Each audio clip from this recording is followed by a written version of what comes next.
Glória a Deus. Feche os teus olhos.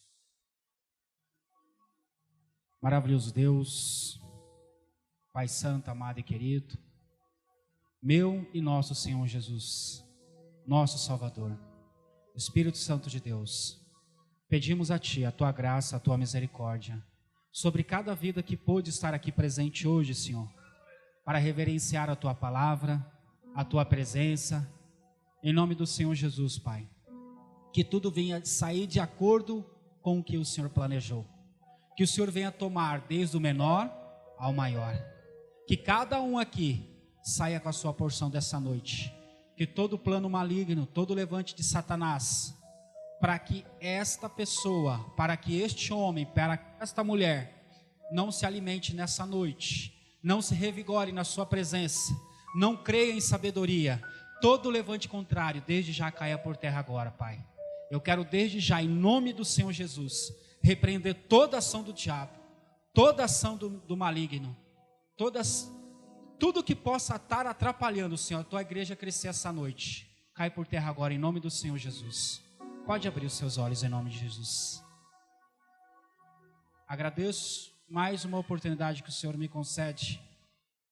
Olhando eu para a minha vida, como de costume, nada tenho para oferecer. Aliás, quando olho para a minha vida, eu só vejo falhas. Eu só vejo parafusos a serem apertados. Eu só vejo o quanto eu sou dependente de Deus. E, de certa forma, isso é bom. Porque, por mais que o Senhor possa te levar, por qual maior que seja a posição que Ele possa te colocar, seja na área profissional, seja na área ministerial, seja familiarmente falando, seja qual for a área, o mais alto que você pode chegar, foi o Senhor Jesus que te colocou lá. Foi o Senhor Jesus que possibilitou. Então, a minha dependência e o meu reconhecimento, ele está claro para mim, eu não sei para vocês, igreja. Eu não sei para mim, eu não sei para vocês, mas para mim está claro. Então, o que nós vamos ver daqui para frente, o que nós vamos ler, o que nós vamos estudar e o que nós vamos aprender, não provém de mim, para a glória de Deus, mas provém do nosso Senhor, do nosso Salvador, que não tem falhas, que não tem erro, que só tem acertos, e Ele é o dono da sabedoria. A sabedoria vai ter com Ele e se deleita com Ele. E quem veio nessa noite no intuito de crescer mais um pouquinho, de se revigorar em sua fé, de crescer na palavra de Deus, sem dúvida não vai perder viagem. Abra comigo na carta de 1 aos Coríntios, capítulo de número 6.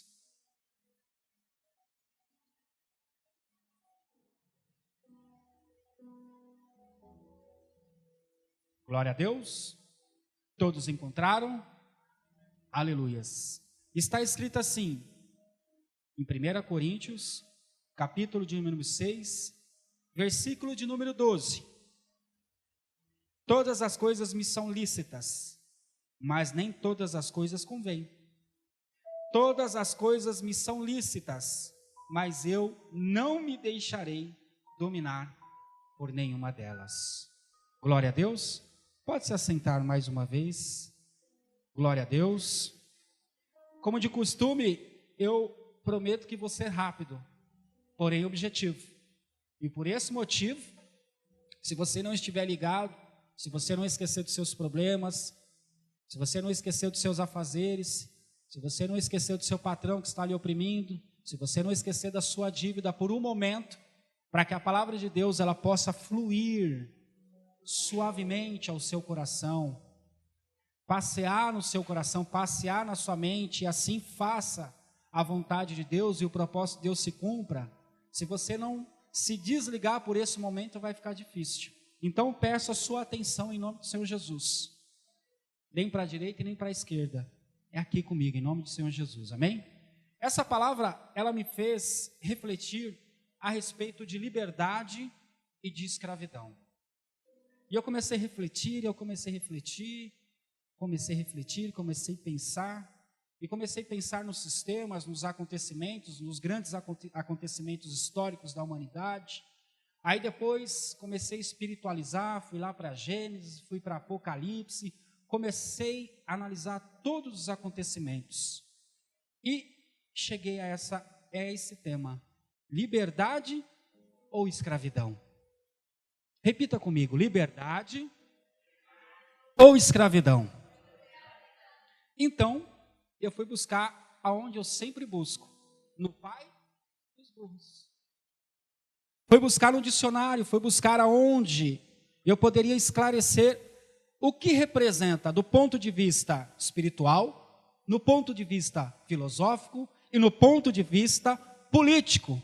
E o que nos interessa, além de tudo, é o ponto de vista espiritual, que são as leis que regem para o povo de Deus. Se eu pegar a liberdade no ponto de vista filosófico, é a capacidade própria do ser humano de escolher de forma autônoma, segundo os motivos ou definições da sua própria consciência. Nós sabemos que a filosofia é importante, nós sabemos que a psicologia é importante, mas mais importante mesmo é as definições estabelecidas, pré-estabelecidas por nosso Senhor Jesus Cristo. Sim ou não? E eu fui também pesquisar sobre liberdade do ponto de vista político. Até porque, querendo ou não, nós estamos sobre o regimento de uma lei política. Aliás, todo o país está, toda nação está, qualquer povo, qualquer tribo, ela está sobre o regimento de uma lei política. Até porque, sem leis, o que seria de nós? Poderia se matar, poderia se roubar, poderia fazer qualquer coisa que não tem leis, então vale tudo.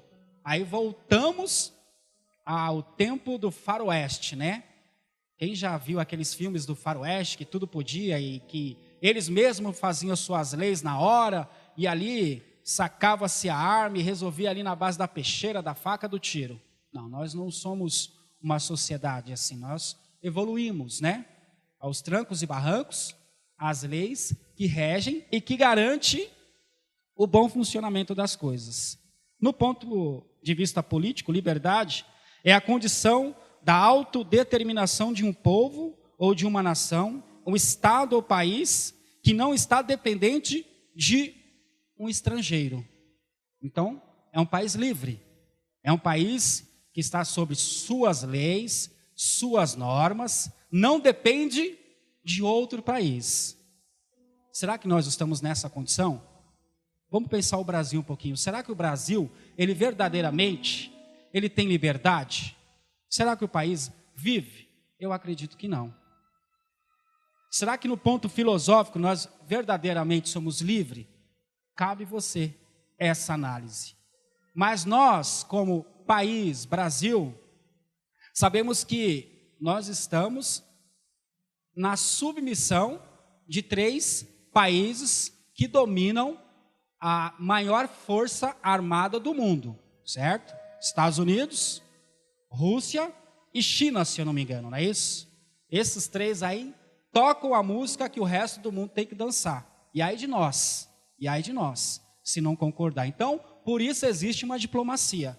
Então, essa liberdade é um pouco aqui fictícia. Liberdade do ponto de vista de imprensa. Analisem comigo. Será que a imprensa, não só do Brasil, tem a liberdade de realmente falar o que acontece nos nossos bairros, num posto de saúde, num hospital, numa delegacia? Só quem precisou destes serviços sabe como que é o mecanismo. Então, a liberdade, no ponto de vista de imprensa, que seria, né, o direito de comunicação, de emitir ou divulgar os fatos como são, né, ou os pensamentos, sem a censura.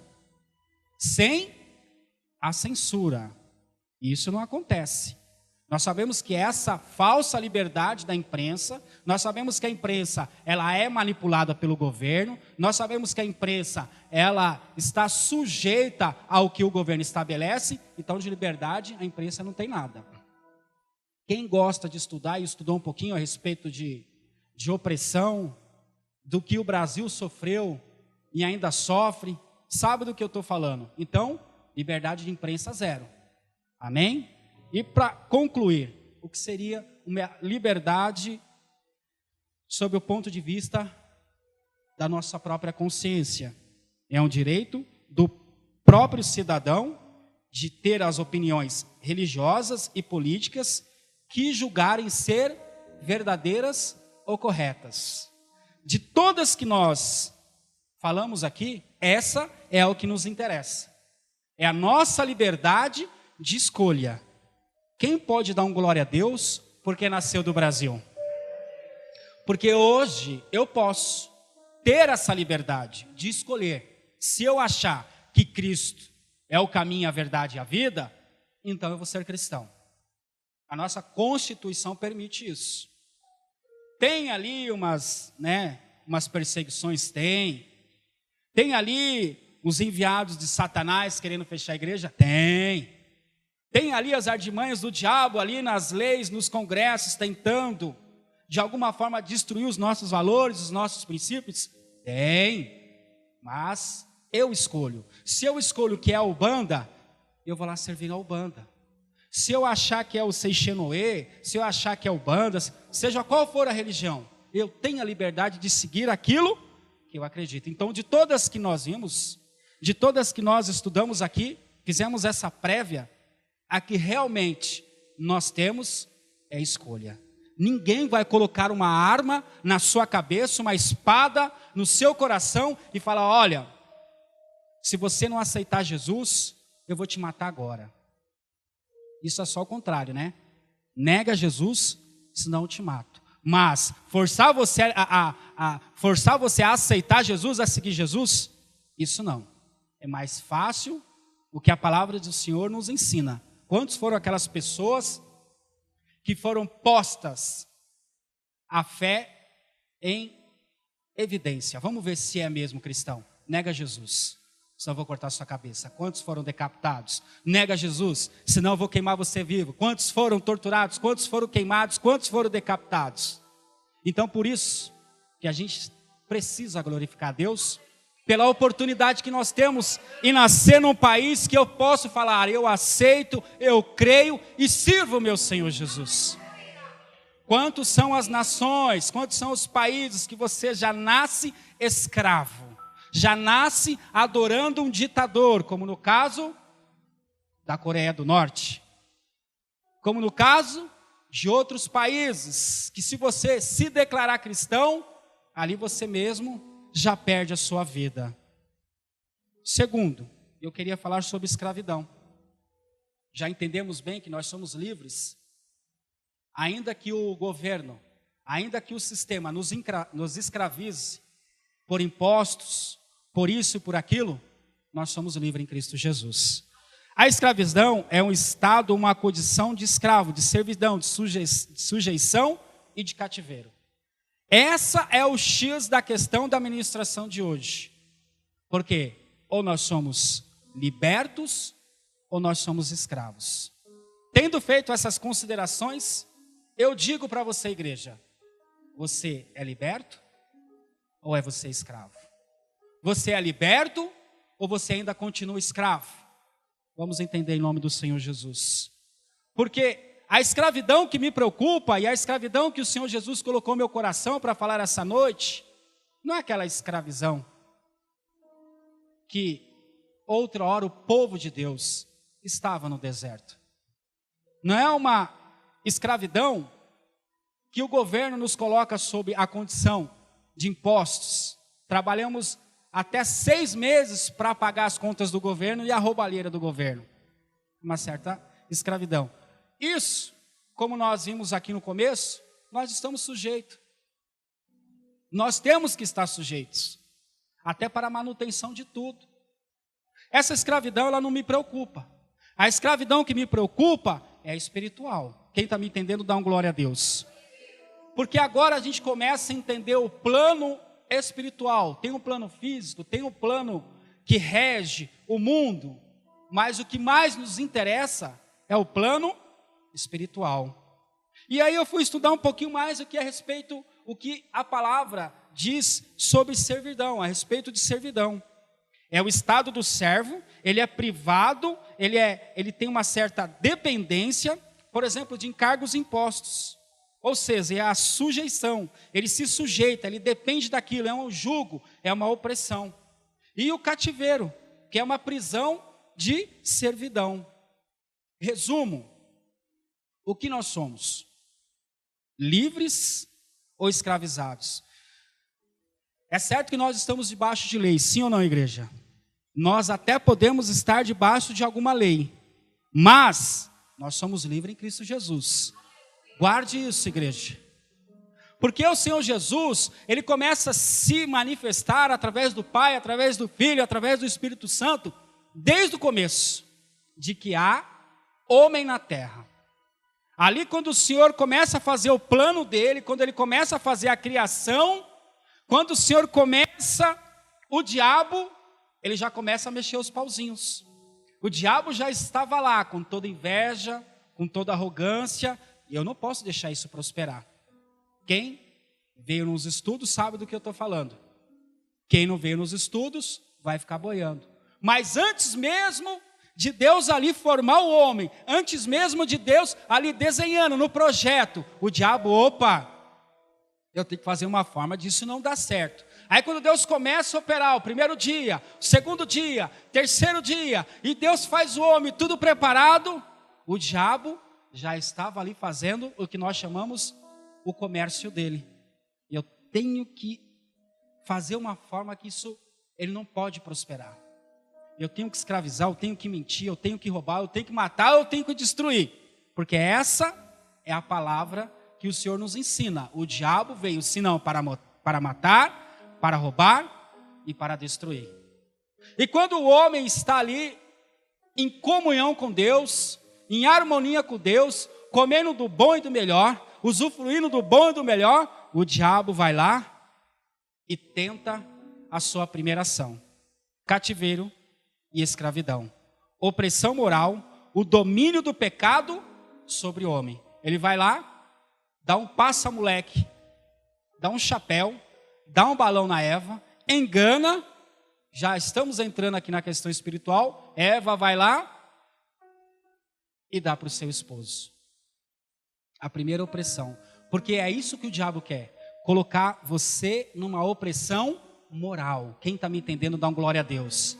Você comeu, você errou, você falhou, você pecou, você transgrediu, você roubou, você adulterou, você se prostituiu, você não é digno de voltar no paraíso. Você não pode mais voltar para lá. O que o diabo investiu, ele conseguiu quebrar essa comunhão direta. Mas mal sabia ele, né? Que o nosso Deus, ele sempre está no controle de tudo. E ainda que venha a opressão do diabo, ainda que venham as artimanhas do diabo, ainda que o diabo lhe haja, ainda que o diabo faça, Deus, ele continua no seu projeto. Deus, ele continua no seu amor. Deus, ele continua querendo resgatar o homem do pecado. Aí nós vamos ler em Gênesis capítulo 7, não precisa abrir, só se você quiser conferir. Gênesis capítulo 7, do versículo 1 ao 12, a palavra do Senhor vai nos orientar, vai nos ensinar e vai nos instruir que houve uma corrupção geral do gênero humano. E no versículo 9 do capítulo 7, vai falar que Deus olha para a terra e vê um homem, e ele se chamava Noé. Ele era varão justo, ele era um varão reto em suas gerações. E fora isso, fora ele ser um varão justo, fora ele ser um varão reto, a palavra do Senhor nos ensina que ele andava com Deus. Sabe que a palavra de Deus está nos ensinando que onde quer que Noé estava, onde quer que Noé ia, o que quer que Noé empreendesse, Deus estava no coração dele. Deus estava na mente dele. Deus era quem guiava. Deus era quem instruía. Deus é quem dava o norte. Deus é quem falava direto no coração. Faça, não faça. Entre, não entre. Opere, não opere. Quem pode dar um glória a Deus por isso? E no versículo 16 desse mesmo capítulo, a palavra fala que A palavra nos ensina que houve toda essa situação causada, lógico, pelo diabo, corrompe toda uma geração, mas Noé, ele é salvo porque ele não se corrompeu. Guarde essa palavra, ele não se corrompeu. Ele se guardou, ele se separou. E quando vem o dilúvio, é o próprio Deus, a palavra de Deus nos ensina que é o próprio Deus que fecha a porta pelo lado de fora da arca. Em algumas Bíblias ou traduções vai estar do lado de dentro. Mas seja de dentro, de fora ou de fora, o que importa é que foi Deus, o próprio Deus que fechou. Então a reflexão que eu faço até aqui, que Deus ele preparou até o povo dele, até os escolhidos, para o pior momento que eles poderiam passar.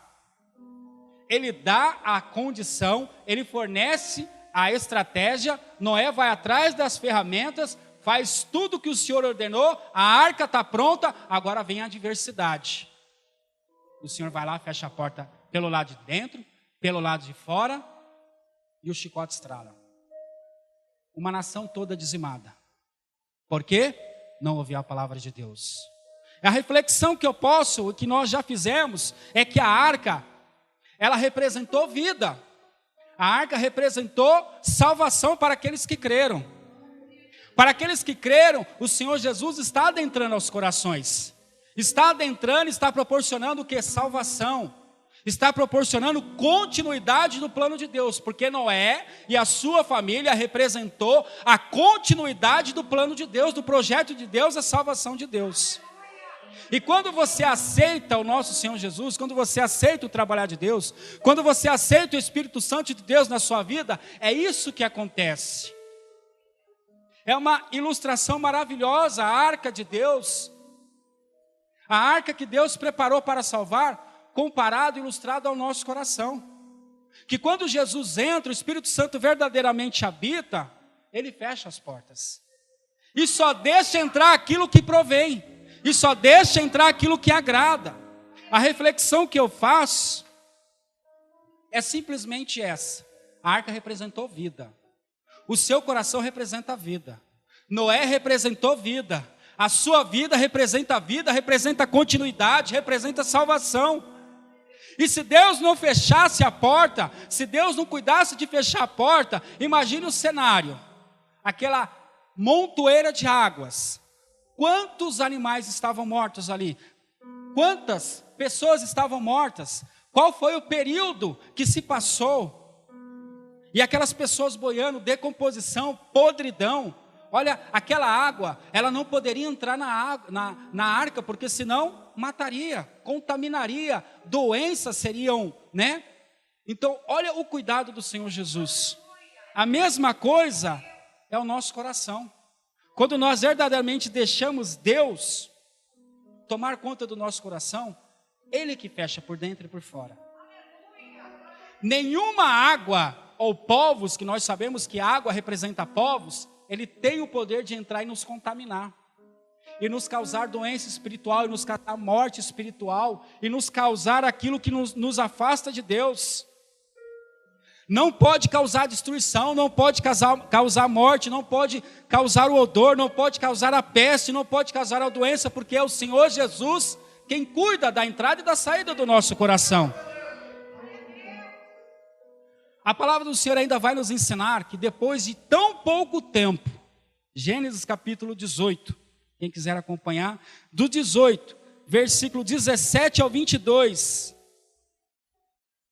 o Senhor fala que destruiria Sodoma e Gomorra. E por quê? Porque no versículo de número 20, porquanto o clamor de Sodoma e Gomorra se tem multiplicado, e porquanto o seu pecado tem se agravado muito. Ora, foi um espaço de tempo muito curto. O Senhor acaba de salvar apenas 6 almas. E parece que o povo não aprendeu.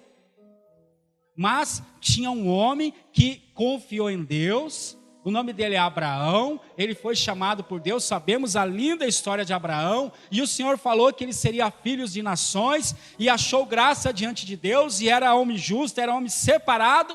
foi amigo de Deus. Ele foi achado justo na sua geração. E quando Deus, ele vai lá e destrói, da forma que ele falou Sodoma e Gomorra, Abraão representou a vida. Abraão representou continuidade do plano de Deus. Abraão e a sua família representou a salvação de Deus para aqueles que nele creram. Aí em Gênesis, capítulo de número 39, do versículo 1 ao 23, no espaço de tempo curto também, se formos analisar a cronologia dos acontecimentos bíblicos, está lá um servo, José. José, que Deus ali manifesta o seu amor para, não só por ele, mas para a família toda dele. Ele é vendido injustamente, ele se torna prisioneiro, servo na casa de Potifar, e tudo que ele passou, ele não se corrompeu. Ele não deixou as águas o contaminarem. Ele não deixou os povos contaminar os seus princípios, os seus valores, a sua crença, a sua fé em Deus. E olha que o que José passou não é para qualquer cristão. Aonde José foi jogado não é para qualquer cristão. Analisando a vida de José, eu falo, Senhor, eu não sei se eu teria condições de tamanha pressão. Passar 20 e poucos anos sofrendo para que José representasse vida, para José representar salvação, para José representar a continuidade do plano de Deus. Porque esses três que eu falei não se corromperam, não abriram a porta dos seus corações para que estes fossem contaminados com as práticas daquele povo, daquela geração. E é por isso que você não pode abrir o seu coração para qualquer coisa. E é por isso que você precisa deixar Deus fechar a porta do seu coração e abrir a hora que Ele quer, da maneira que Ele quer e para quem quer. Porque você, porque nós, porque a igreja representa a vida, representa a salvação, representa a continuidade do plano de Deus para essa geração. Nós temos que ser achados justos. Nós temos que ser achados diante de Deus, homens dignos e mulheres dignas. Essa geração tem que olhar para nós, é da descendência de Noé. Essa geração tem que olhar para nós, é da descendência de Abraão, é da descendência de José, é da descendência de Cristo, porque não se contamina. Porque quando eu falo de pecado, quando eu falo de injustiça, quando eu falo de roubo, quando eu falo de festa, quando eu falo de pegação, quando eu falo de fornicação, eles não se contaminam. Eles estão certos, eles estão convictos, eles não se vendem, eles não se prostituem, eles não se contaminam. São homens e mulheres diferentes nessa geração. A palavra do Senhor nos ensina aqui em Provérbios, capítulo de número 4, versículo de número 23. Do coração procedem as saídas da vida. A palavra nos ensina que se de tudo que nós devemos guardar, diligentemente temos que guardar o nosso coração, porque deles procedem a saída da vida. A saída da vida representa a salvação. Esse é o X da questão. Diga comigo, X. Não é legal falar X? Porque o X da questão é que o diabo quer adentrar aonde? Na tua arca. O diabo quer adentrar aonde? Na casa de Potifar, para escandalizar o nome do Senhor Jesus. Quer entrar no teu coração, quer entrar na tua vida para destruir, para roubar, matar e destruir os sonhos, os seus projetos. E o mais importante que você tem, que ele perdeu, a sua salvação. Diante de tudo que foi explanado até aqui agora, você é livre, ou você é liberto, ou você é escravo, ou você ainda é dependente do pecado. Ou você é liberto, ou você é escravizado. Ou você é livre, ou ainda está sob o poder do pecado. Quem está me entendendo, dá uma glória a Deus. Isso é algo que só você pode responder. Porque se verdadeiramente o Senhor Jesus adentrou na sua vida, adentrou na tua casa, adentrou nos seus negócios, adentrou no seu relacionamento, na sua vida conjugal, na sua vida profissional, na sua vida espiritual, na sua vida ministerial, então é Ele que abre e é Ele que fecha a porta. Ele abre quando precisa ser aberta a porta. E Ele fecha quando precisa ser fechado, para que nada seja contaminado, para que a sua casa esteja linda, cheirosa, adornada. E tem um propósito nisso. O Senhor Jesus, Ele quer a sua casa bonitinha, bem arrumada, cheirosa, agradável. Eu dei até uma ilustração numa outra oportunidade que eu tive de ministrar sobre a nossa casa. Quando levamos alguma visita em nossa casa, e nossa casa está bagunçada, né? Louça jogada para tudo quanto é lado, e a sala em um cheirinho, enfim. Essa pessoa não vai se sentir agradável. E ela também não vai querer voltar na tua casa. Porque eu não gosto de casa suja. Sempre fui pobre. Sempre fui pobre. Continuo sendo pobre. Mas essa não é uma desculpa para minha casa ser uma bagunça. Eu morava numa casa com mais 5 irmãos, então totalizando 7 com os meus pais. Minha casa bem simples, com piso cimentado, nada acabado, mas quem entrava na minha casa sempre saía falando: meu Deus, como aquela mulher é limpa. Tá aí uma prova aqui, ó, quando me conheceu. A casa sempre cheirosa, sempre arrumadinha, da maneira que podia, mas sempre arrumadinha. Pobreza não é desculpa. Todas as pessoas que iam na minha casa se sentiam bem. Porque a obrigação do dono da casa é cuidar da casa. É limpar a casa. É deixar a casa cheirosa, as coisas no lugar, para que aquela pessoa, ela entre e volte. Porque só vai na sua casa quem você ama. Só vai na sua casa pessoas que você importa. Só vai na sua casa pessoas que realmente você quer ter lá. Então, quem quer ter Jesus, vai cuidar de limpar a casa, de varrer a casa, de tirar tudo da casa que não agrada a Deus, porque vai querer que Jesus volte. Vai querer que o Espírito Santo volte. Quem está me entendendo, dá uma glória a Deus. Versículo de número 1 do capítulo 6 de 1 Coríntios. 6:12, desculpa. Todas as coisas me são lícitas, mas nem todas as coisas convêm. Todas as coisas me são lícitas, mas não me deixarei dominar por nenhuma delas. X, Noé, Abraão, José e muitos outros, e Jesus, e agora você. Quem tem dúvida que nós somos a continuação do plano de Deus, dá uma glória a Deus. Toda igreja tem dúvida? Quer dizer que eu falo para quem tem dúvida, dá uma glória a Deus. Então eu vou explicar para você de novo. Viu como todo mundo está prestando atenção, André? Noé, Abraão, José e muitos outros valentes, Davi, etc., profetas, Jesus e você. Você tem alguma dúvida que você é a continuação do plano de Deus? Acredito que não, né? Então, por isso que você não pode abrir a sua casa. Por isso que você não pode abrir os seus sonhos, os seus projetos para qualquer um. Porque você representa nessa geração a vida. Você representa nessa geração a continuidade do plano de salvação de Deus através da vida do Senhor Jesus. É você que vai conduzir o povo na arca para essa geração. É você que vai tirar o povo de Sodoma e Gomorra. É você que vai suprir o povo no Egito quando faltar o mantimento, a palavra da verdade, da justiça que cura, que salva, que restaura e que opera os milagres e maravilhas é o dia de hoje. Então é você que Deus escolheu para que você possa ser morada do Espírito dele. Aí a palavra do Senhor vai nos orientar em 1 Coríntios 6, do 13 ao 18, que me faz uma reflexão. E eu gostaria que a igreja lesse, para concluirmos a mensagem, em nome do Senhor Jesus.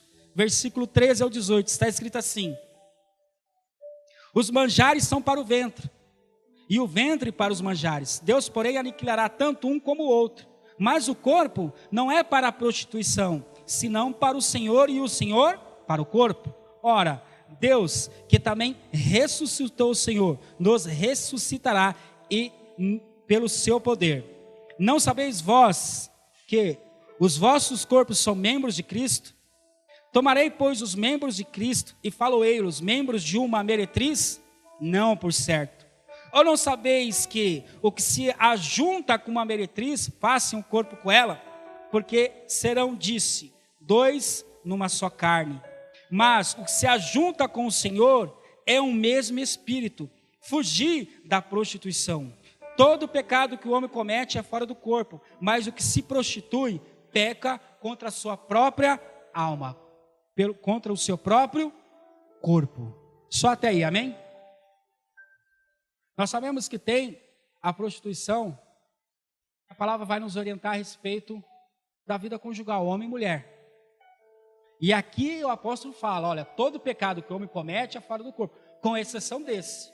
Os que tais coisas fazem, violam o seu próprio corpo, destrói o seu próprio corpo, está trazendo condenação para o seu próprio corpo.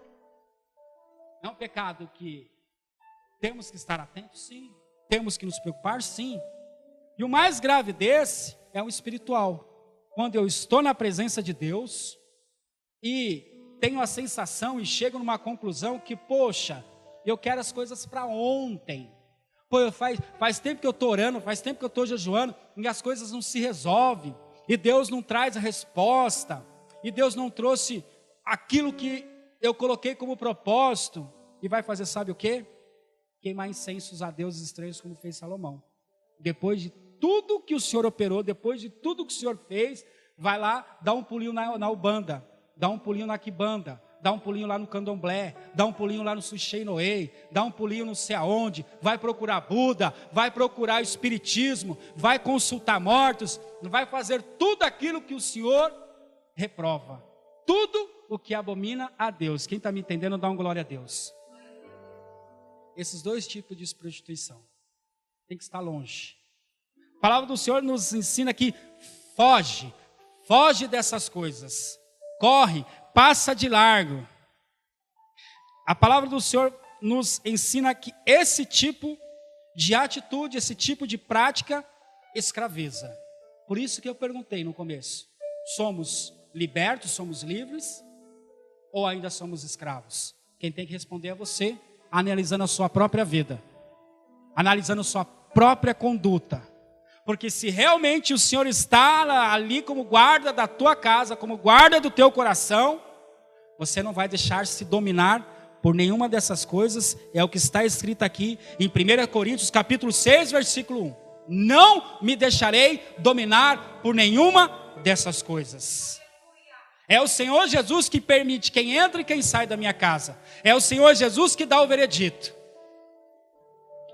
Fugir de todas essas coisas. Então eu tenho que fugir sim do pecado, eu tenho que fugir sim da mentira, eu tenho que fugir sim da prostituição, da fornicação, do roubo, da fofoca, da contenda, de tudo aquilo que não está Deus. Porque onde está Deus é totalmente o inverso disso. É totalmente o contrário disso. É totalmente diferente. E por quê?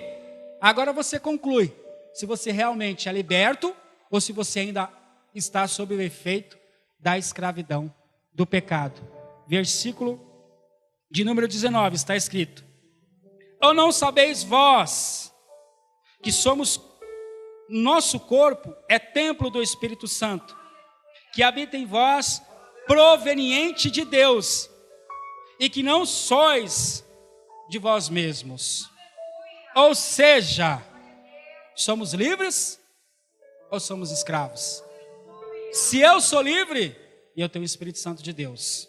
Se eu sou livre, é Ele quem me conduz. Se eu sou livre, eu ouço a sua voz dizendo acerca dos meus limites, acerca daquilo que eu posso e que eu não posso fazer, daquilo que eu posso, onde eu posso ou não posso estar, das pessoas que eu posso ou não conviver, do ciclo de amizade que eu posso ter no meu lar, na minha vida, aonde eu posso colocar a planta dos meus pés ou não.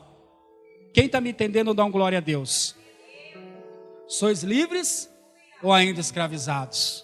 Eu sou templo do Espírito Santo de Deus. Você é templo do Espírito Santo de Deus. não é qualquer água, não é qualquer povo, não é qualquer filosofia, não é qualquer coisa que pode entrar na minha casa, não é qualquer coisa que pode entrar no teu coração, na tua mente, não é qualquer filosofia, não é qualquer filosofia que pode entrar na sua mente, impregnar e fazer você se corromper.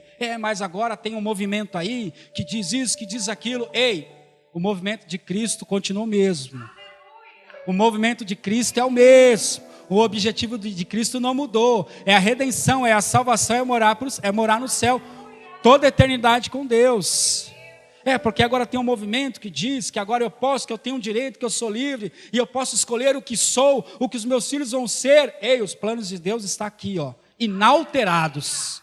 Quem crê será salvo, como está escrito. Quem deixar Deus conduzir a sua vida, o seu coração, vai ser salvo. Se coloca de pé em nome do Senhor Jesus. Somos livres ou somos escravos ainda dos planos e projetos do diabo?